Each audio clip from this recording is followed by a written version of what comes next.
Journey from Zero itu kayak sebuah gerakan yang mewadahi para orang-orang yang punya concern yang sama soal lingkungan sih. Dengan cara ya ngurangin emisi karbon, entah itu dari bersepeda atau lari gitu sih.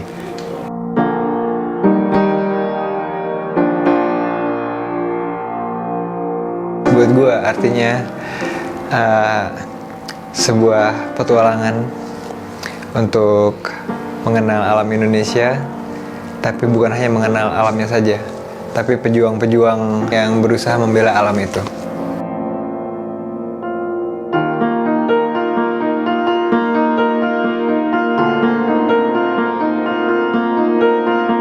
Kita tuh kayak mengajak orang untuk yuk kita mengadakan perubahan yuk untuk yang lebih baik. Jadi menurut gue itulah arti Journey from Zero, suatu ajakan gitu. Apapun yang dilakuin Journey from Zero itu, effort itu tuh bisa dilakuin dari small step, dari mengubah penggunaan transportasi, dari lebih sadar akan lingkungan, dari lebih sadar tentang sekitar kita. Salah satu movement di Indonesia yang membuat gue tertarik akan gerakan positifnya, membuat orang-orang yang tanpa nggak sadar sehari-hari melakukan hal positif bagi lingkungan. Gerakan dari sebuah harapan dan impian untuk menjadikan bumi kita sebagai rumah yang jauh lebih baik lagi untuk kita tempati di masa kini dan masa depan melalui sarana sepeda. Bukan sekedar perjalanan, tapi menurut gue itu harapan untuk bumi kita dan harapan untuk lingkungan kita ke depannya.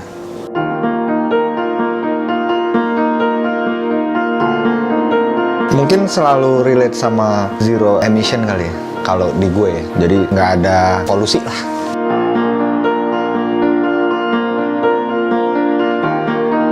Sebuah campaign yang dimana diadakan untuk mengurangi emisi karbon, untuk lebih peduli terhadap lingkungan, untuk memperlihatkan indahnya bagian timur Indonesia. Cerita tentang pertemanan sangat-sangat baiklah terhadap orang yang bukan asli masyarakat mereka sendiri gitu, dan itu di luar ekspektasi banget sih.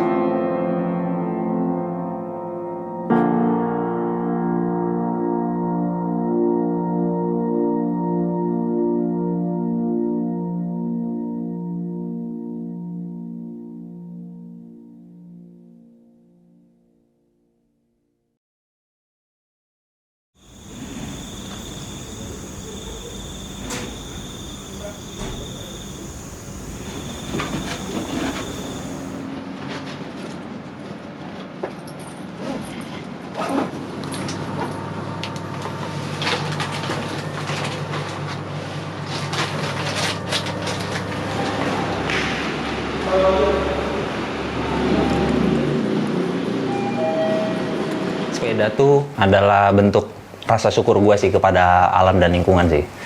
Kayak gue seneng aja bersepeda. Kayak rasanya tuh dunia itu berputar lebih lambat daripada sebelumnya gitu. Jadi kalau nggak sepedaan tuh rasanya tuh terlalu cepat gitu. Waktu berjalan gitu, gue ngerasanya kalau naik sepeda tuh lebih peaceful, lebih gue menikmati perjalanan gitu.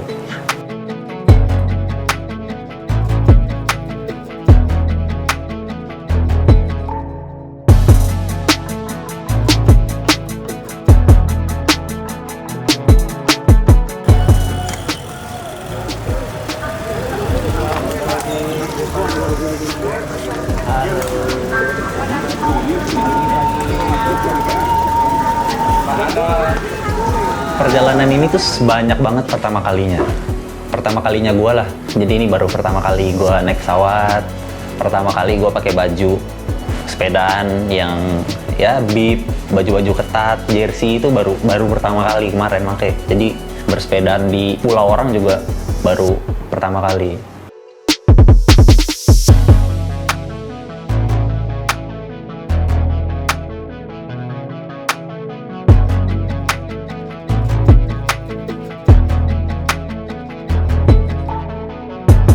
Sangat-sangat berkaitan antara sepeda dan lingkungan. Seperti yang kita tahu adalah transportasi yang tidak mengeluarkan pembakaran, walaupun dibuatnya dengan mesin gitu. Tapi dengan kita bersepeda, melakukan perjalanan dengan sepeda, entah itu lambat, entah itu cepat, entah itu jauh, entah itu dekat, akan membuat kita sadar bahwa lingkungan yang selama ini kita huni, jalan-jalan yang selama ini kita lewati setiap hari dengan bersepeda, kita akan merasa lebih dekat dengan lingkungan, lebih peduli, lebih dapat melihat setiap detailnya dengan bersepeda. Jadi harapannya dengan Riyad dan Rifki meneruskan perjalanan sepeda yang waktu itu pernah bapak-bapak lihat juga beberapa bulan lalu ya, tahun lalu kalau nggak salah di sini, ini untuk supaya teman-teman lain yang nggak cuma yang di Bali tapi yang di seluruh Indonesia, terutama di kota-kota dan pulau yang nanti kami lewati, itu bisa terinspirasi gitu. Jadi bisa melakukan hal-hal kecil yang bisa berdampak besar untuk lingkungan. Kami pemerintah Provinsi Bali sudah berusaha keras, bahkan sudah mengeluarkan peraturan dari Gubernur Bali nomor 97/2018 tentang pembatasan sampah plastik. Sudah ada peraturannya itu. Jadi diusahakan kita mengurangi sampah-sampah plastik, menggunakan sampah plastik, kemasan dan sebagainya. Diusahakan minimal mungkin ya.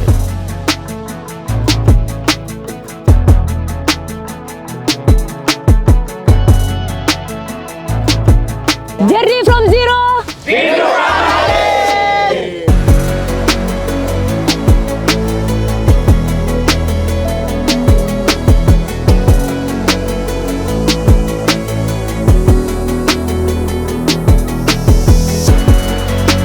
Setelah banyak belajar tentang alam ya, tentang konservasi, tentang keberlanjutan, keberlangsungan, terlebih mengenai sampah, itu sangat evident sekali pas kemarin di Bali. Kita ngeliat tumpukan sampah yang tinggi. Yang saya jadi lebih perhatikan sehari sebenarnya output saya sebagai manusia ke sampah itu sendiri bagaimana. Memang sebelumnya udah ngurangin penggunaan kantong kresek, hal-hal standar lah. Cuma sekarang benar-benar ngeliatin tong sampah saya seberapa lama sih ini tong sampah sampai penuh. Seberapa banyak impact yang saya bisa kurangi dan seberapa lama saya bisa menuhin itu. Misalnya sebelumnya seminggu udah penuh, saya coba jadi 2 minggu, diirit-irit, mengurangi output sampah yang saya mulai dari diri sendiri lah, sebisanya mengurangi si output sampah itu.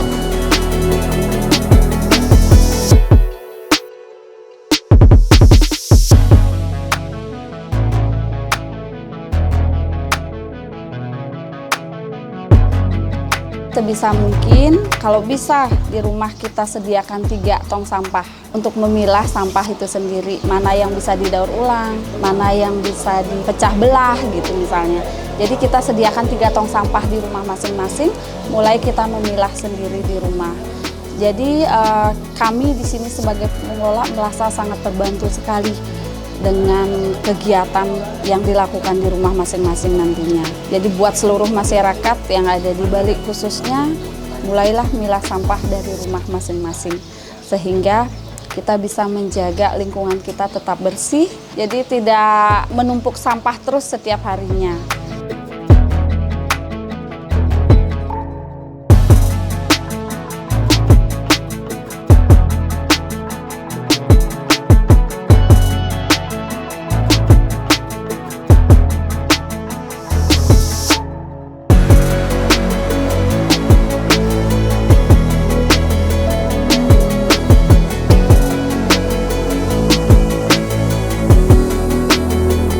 Plastic Bags itu kan NGO, dia berdirinya awal mulanya itu dari tahun 2013, nggak ada plan sama sekali, bisnis plan, karena gaungnya besar, establish sebagai yayasan 2016 di Indonesia, jadi global NGO setelah itu, sampai 10 tahun sekarang sudah berjalan. Nah tahun 2020 kita punya yang namanya Utopia, which is itu company for profit, karena mengaca dari keberhasilannya Baba Plastic Bags juga, tapi kan challenges-nya tetap sama. Kalau sebagai NGO selalu ada masalah di bagian dana kan. Kadang-kadang kita bergantung banyak sama funding supaya kita bisa implement project. Nah, dengan didirikannya sebagai company Utopia, kita berpikir the more revenue we earn, the more impact we can give to young people kan gitu. Jadi bedanya itu 2. Yang satu ngomongin misinya mengatakan tidak pada penggunaan plastik sekali pakai, Baba Plastic Bags. Yang satunya lebih dari cuman masalah plastic pollution. Completely different tapi rancahnya masih sama, anak muda.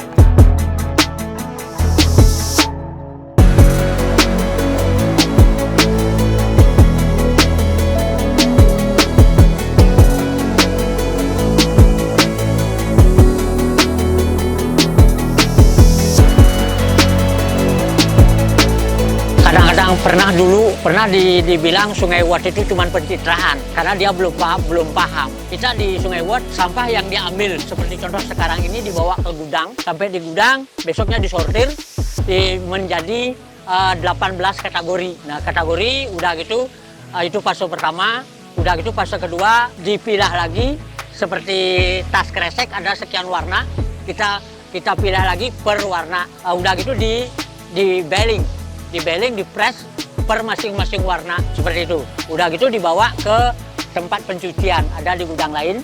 Nah, udah gitu dibawa langsung ke gudang induk, ke industri. Kresek-kresek itu dibikinin kayak sheet papan itu seperti triplek lah. Nantinya ada yang dipakai dinding, pakai dekorasi wall, ada yang sudah dirancang menjadikan meja, kursi.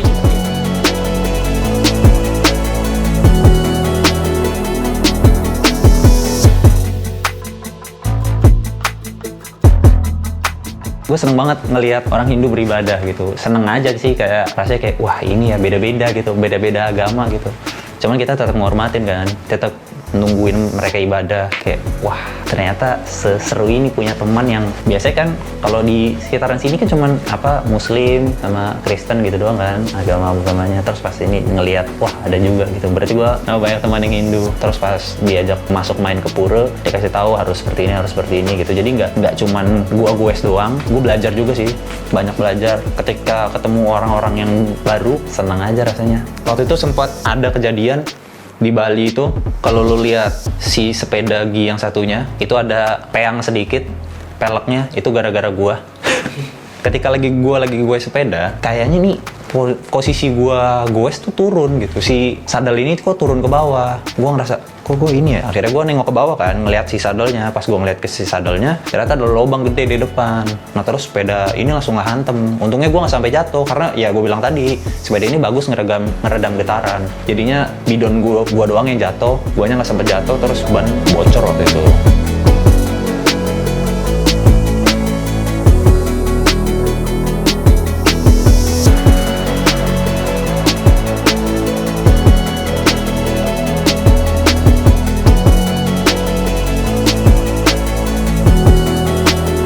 Savana itu bukan bagian dari yang kita mau jalanin ya kan, bukan salah satu yang target kita mau datengin. Sampai sana Gunung Agung itu di belakang kan, Gunung Agung ada di belakang, savana luas. Gue gatal aja ngeliatnya. Memang dulu sempat lama di komunitas parkour sebelum fokus di sepedaan. Jadi sebelum 2012 lah itu di situ. Jadi begitu gue ngeliat gunung pas di belakang, langit biru, terus ada pas banget spot gue bisa backflip, ya cobain aja, mana tahu masih ada nih sisa-sisa masa lalu. Ya dan itulah mungkin itu lebih ke ekspresi gue untuk cara gue untuk mengekspresikan diri. Salah satu dari seni parkour itu sendiri.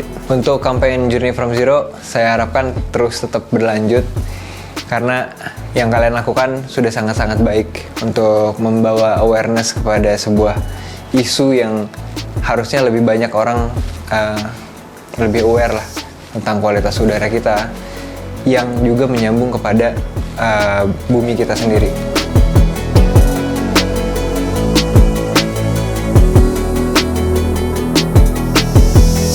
Amit-amit kulu-kulu. Cakep. Riders Bali pamit dulu.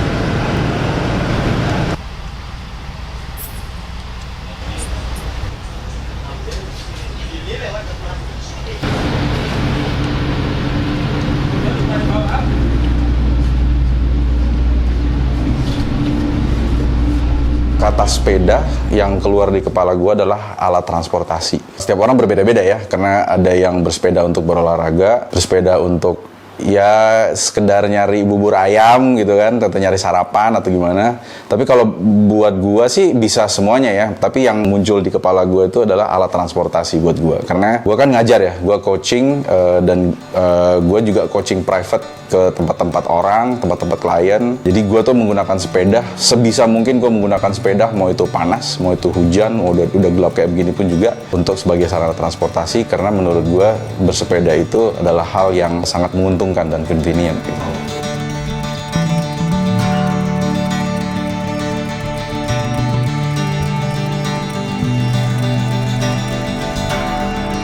Ketemu dengan komunitas sepeda lokal gitu ya, dengar mereka punya cerita dan mereka punya perjalanan tentang apa segala macam, itu juga seru banget sih. Gue sih grateful banget gitu bisa mengetahui dan bertemu dengan orang-orang yang gila, nih orang baik banget nemenin kita gitu ya, keliling setengah dari Pulau Lombok sampai akhirnya selesai. Dan mereka juga kayak harus nyari transportasi sendiri gitu kan, balik lagi ke rumah mereka masing-masing. Gue menganggap emang kesempatan kali ini, pengalaman kali ini memang benar-benar kayak berkesan banget sih. Dan ya pasti akan gue selalu ingat sih, karena gue belum pernah goes di Lombok. Dan ya ngelewatin Gunung Mekaki itu, aduh capek ya, sampai gue ditawarin, gimana nih mas, lanjut tutup tadi mas? Oh aman, gue katanya yang lain lagi.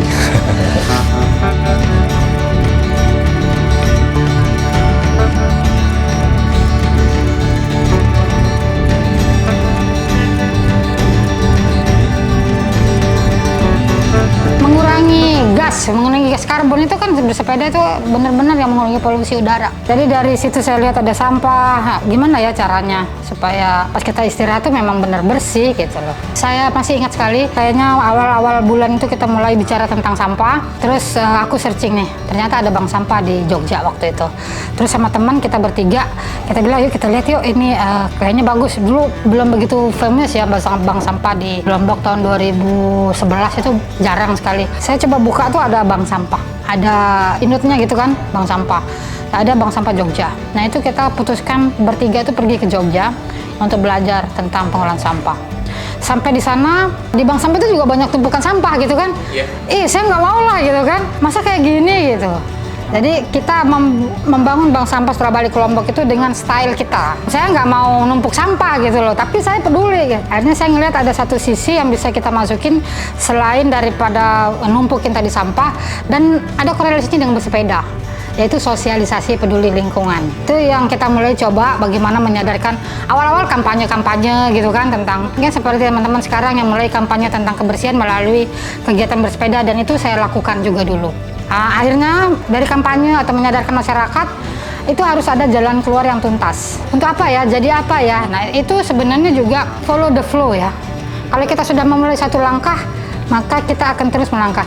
Kalau kita sudah membuka satu pintu, maka pintu yang lain akan terbuka dengan sendirinya.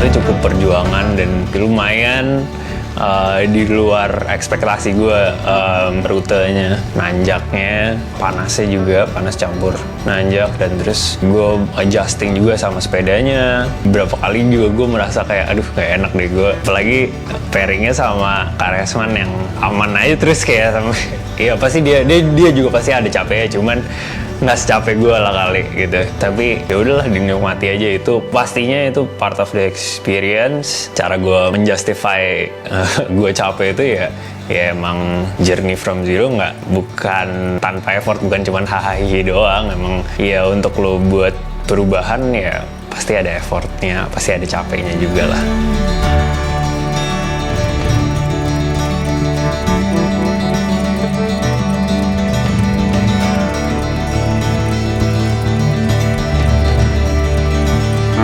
Kita langsung dikasih rute yang paling jauh, sekitar 130-120 kilo. Peak secara elevasi dan peak secara momen juga itu di satu tempat namanya Bukit Mekaki. Gue punya bayangan gitu, oh kayaknya tempat nanjaknya bakal segini deh. Oh enggak, ternyata 2 kali lipatnya gitu. Ya gue awalnya kebayangnya ya kayak 0 kali ya gitu. Ternyata kayak 0 kali 3 gitu. Ya udah gitu, Tapi di sana untungnya hari pertama ya, jadi walaupun gue akhirnya menghabiskan mungkin 80% energi gue untuk itu doang gitu, tapi ya udah emang harus dilewatin gitu. Tapi pas sampai atas itu sih salah satu yang kayak tadi yang gue sempat mention, kayak gila gue kapan lagi bisa ngerasain ini, gue bisa kapan lagi bisa experience ini semua gitu.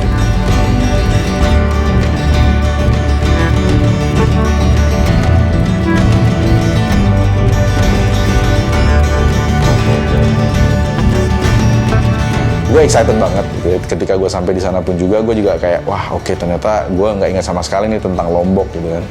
Tapi ketika gue ngelewatin Mekaki, terus turun lagi ke Mandalika gitu. Mandalika cakep sih, indah banget. Gue waktu itu berharap banget bisa kayak spending a little bit more time di situ kan. Tapi ya udahlah, kita jalan, dan jalan dari Kuta Mandalika tuh sampai ke Mataram ya. Itu juga bagus banget ya. Jadi kayak gue really enjoy di situ, gue di situ. Nyusurin pantai hari berikutnya sampai akhirnya ke perbatasan juga, pelabuhan. Itu juga semuanya kayak bagus sih, keren banget. Kalau menurut gue, Lombok tuh best way to describe it, santai dan enjoyable.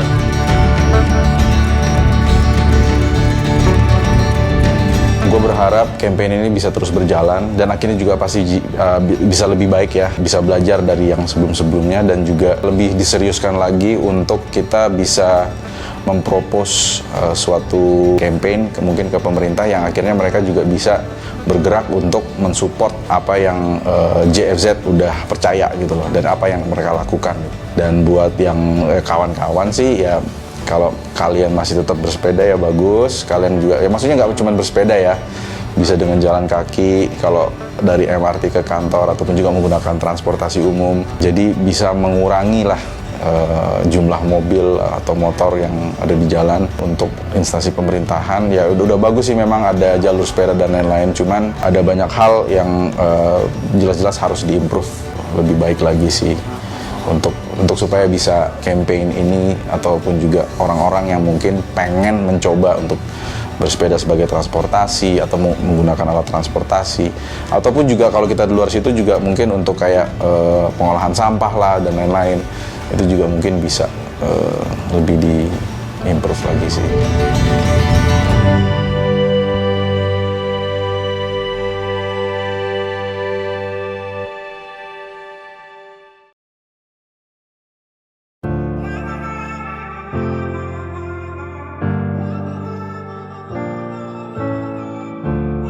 Sepeda dan lingkungan itu adalah dua hal yang kayaknya nggak bisa dipisahin tuh. Sepeda itu kan salah satu alat transportasi yang ramah lingkungan. Dia nggak butuh emisi, dia nggak meninggalkan jejak karbon juga. Terus dengan sepedahan itu kita bisa nambah sehat, terus juga udah pasti dengan kita bersepeda itu bisa mengurangi polusi, terus juga yang dimana polusi itu berpengaruh banget sama iklim. Jadi dengan bersepeda udah jelas kita bisa membuat kualitas udara di bumi itu jauh lebih baik.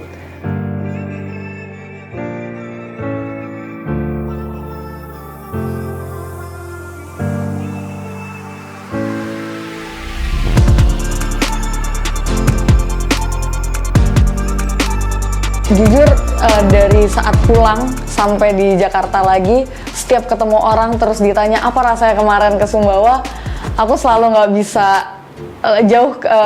lebih berat ke speechless, karena untuk nge-summarize perasaan aku selama di Sumbawa itu kayaknya happy, thrilled itu such an understatement. Karena pertama dari awal keterima masuk untuk ikut dalam campaign ini aja tuh masih rasanya kayaknya masa sih? Kayak nggak percaya. Terus pas di hari pertama start langsung ketemu orang-orang yang aku ngerasa kayak oke, this will be fun, dan ternyata lebih dari fun. Perjalanan pertama di Pelabuhan Pototano, kita sampai langsung disambutnya tuh udah sama pasir putih yang super mewah, laut biru yang super jernih, terus langit sebiru-birunya langit tuh ada di situ, bukit hijau kekuningan yang tinggi di kanan kiri kita. Terus kita juga langsung menuju ke Anak Alam. Kita belajar banyak di situ tentang sustainable living, terus juga menurut aku anak alam itu sangat inspirational sih. Selain dia ngambil dari sektor si lingkungan, dia juga mendukung warga-warga sekitar dari sektor pendidikan juga. Yang dimana mereka ngedukasi untuk murid-muridnya ini kasarnya udah siap kerja lah, siap hidup untuk bukan cuma sekolah biasa aja, tapi how they can impact in each other's life gitu.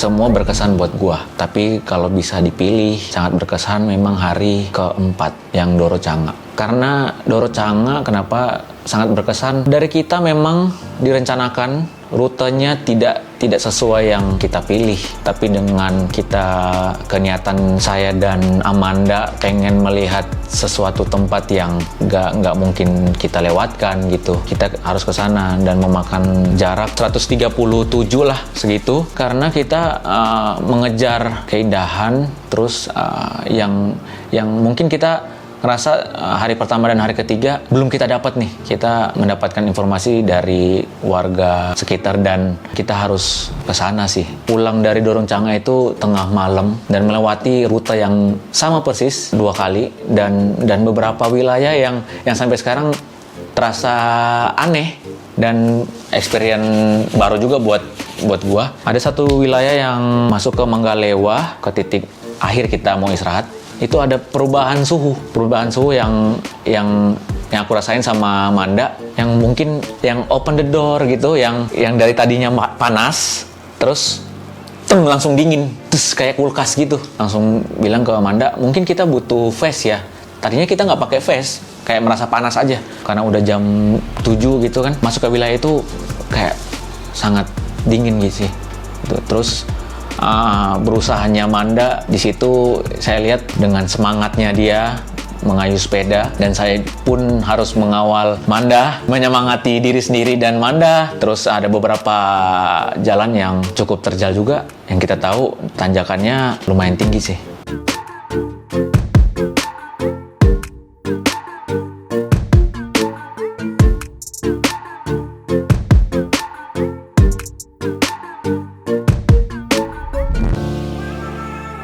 Sumbawa buat gua, kekaguman gua terhadap Sumbawa itu melebihi batas. Di luar keindahannya, wisatanya dan iklim cuacanya, atmosfernya, di luar itu dimana gua di situ menyuarakan JFZ, dimana medianya sepeda. Gua merasa Sumbawa adalah titik dimana level gua di sini sekarang udah di sini. Jadi Sumbawa merupakan hal yang gak bisa diceritakan dengan kata-kata, tapi mesti dirasakan sih.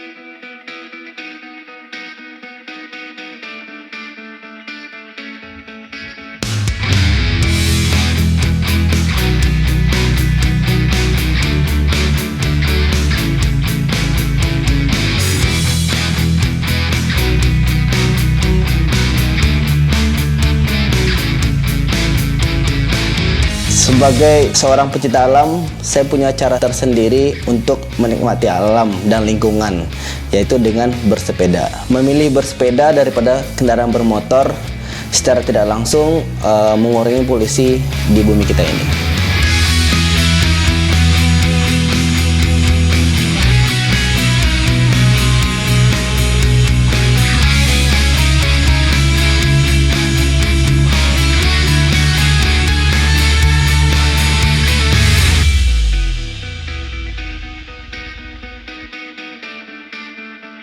Setelah bersepeda biasanya ngambil tisu, coba ngelap ke muka, yang biasanya ya pasti abu-abu atau hitam.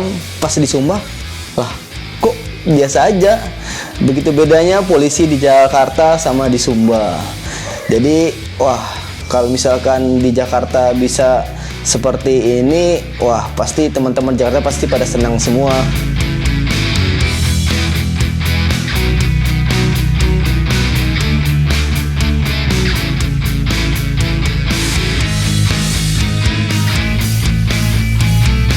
Saya kira itu Sumba full panas. Ternyata Sumba itu punya dua alam, yaitu di Sumba Barat adem banget, di Sumba Timur panas yang seperti di pikiran saya. Jadi kita semuanya kaget tuh pas nyampe di Sumba itu, wah kok adem. Ternyata emang beda di Sumba Barat sama Sumba Timurnya. Cara warga menyapa itu benar-benar antusias, semangat, seperti kayak akrab banget tuh sama warga. Padahal kita hanya orang Jakarta yang lewat, nggak tahu itu siapa, tapi mereka nyapa semangat. Dan itu nggak 1-2 kali doang, itu kayak seperti sepanjang jalan ketemu orang baru, heboh seperti itu.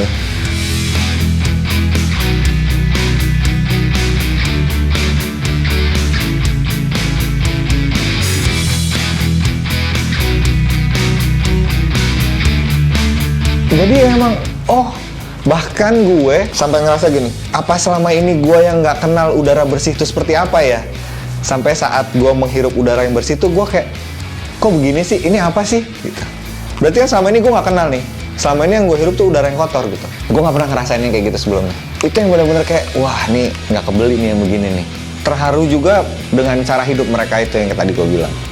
Bahwa mereka tuh memaknai hidupnya tuh dengan sederhana, tapi bisa dapet kayak poin hidupnya tuh beda gitu angle-nya. Nilai-nilai itu masih mereka pegang teguh, itu membuat gue kayak harusnya kita lebih bersyukur nggak sih sama hidup gitu.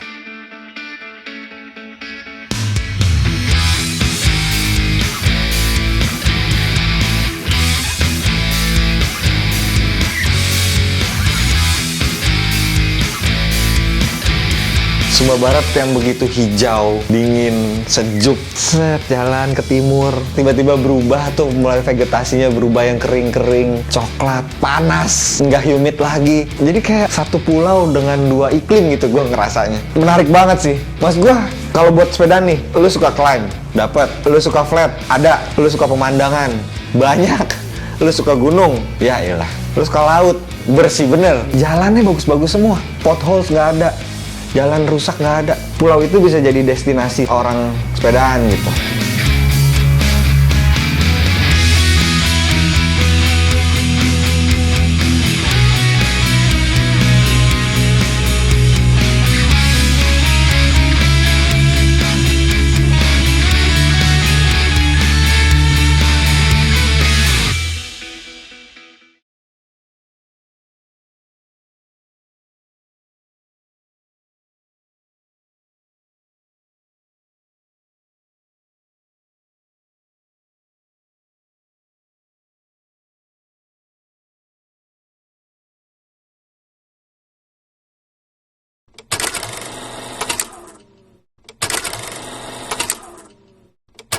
Sebenarnya saat awal ditawarin pun mungkin lebih cenderung untuk menolak. Presentasinya 70-30. 70 menolak, 30% pingin. Karena ya itu tadi yang saya khawatirkan adalah kewarasan saya selama anggaplah 20 hari itu bersepeda, harus mendokumentasikan, harus transferring file, kurasi, edit, upload. Itu akan sangat-sangat memakan tenaga dan pikiran. Tapi balik lagi, siapa yang udah pernah? Dan siapa yang mempunyai capability buat melakukan itu gitu. Saya tahu teman-teman dari Journey from Zero memilih saya di tempat itu karena sebenarnya ada potensi mungkin di diri saya yang sebenarnya saya itu bisa, cuman karena saya belum pernah melakukannya, jadi saya juga nggak tahu gitu.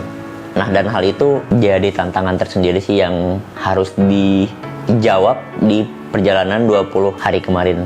Sebenarnya kalau ngomongin pulau paling favorit, susah buat milihnya karena setiap pulau punya ceritanya masing-masing. Baik itu dari landscape-nya, atau budaya masyarakatnya, adat istiadat, ataupun teman goesnya, ataupun komunitas yang terdapat di pulau tersebut. Cuman kalau harus milih pulau yang paling menyenangkan, sebenarnya Sumbawa. Secara landscape beragam, beberapa tempat bahkan mungkin belum pernah dikunjungi, kayak misalkan ngeliat savana yang begitu luas. Saya pikir savana Taman Nasional Baluran itu adalah yang paling luas yang pernah saya datangi. Ternyata Sumbawa itu luas banget. Begitupun di Sumba, ada cita-cita saya ingin melihat Tambora, terus kemarin kesampaian. Terus dari teman-teman perjalanannya, yang dimana bonding antara riders, bonding dengan komunitas, bonding dengan masyarakat sekitar terasa begitu kuat dan begitu intim saat di Sumbawa. Cuman hal itu nggak membuat pulau-pulau lain jadi dikesampingkan gitu. Tetap seru, teman-teman guysnya, landscape-nya, budayanya. Cuma kalau disuruh memilih,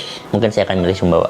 Kemarin adalah 2 hari pertama journey, di tanggal 1 dan di tanggal 2 di Bali itu aku pakai sepedagi. Terus di 2 hari terakhir sebelum journey-nya selesai juga aku pakai sepedagi, yang dimana belum pernah pakai sebelumnya. Di perjalanan yang panjang disuruh nyoba sepeda yang gak pernah dipakai sebelumnya kan sebenarnya agak malas karena takut kenapa-napa kan, belum pembiasaan. Tapi saat dipakai, terutama di 2 hari terakhir, ajaib sih emang sepedagi.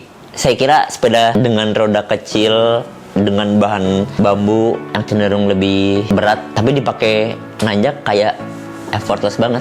Bener-bener ringan sepedanya, nggak berat seperti kalau kita angkat pakai kedua tangan kita gitu. Terus nggak tahu kenapa feelnya kayak apa ya disebutnya, earthy banget gitu. Karena mungkin terbuat dari bambu, tapi emang feel ridingnya beda aja, menyenangkan pakai sepedagi. Malah kepikiran sempet pingin punya sepeda ban kecil gitu setelah nyoba pakai sepedagi.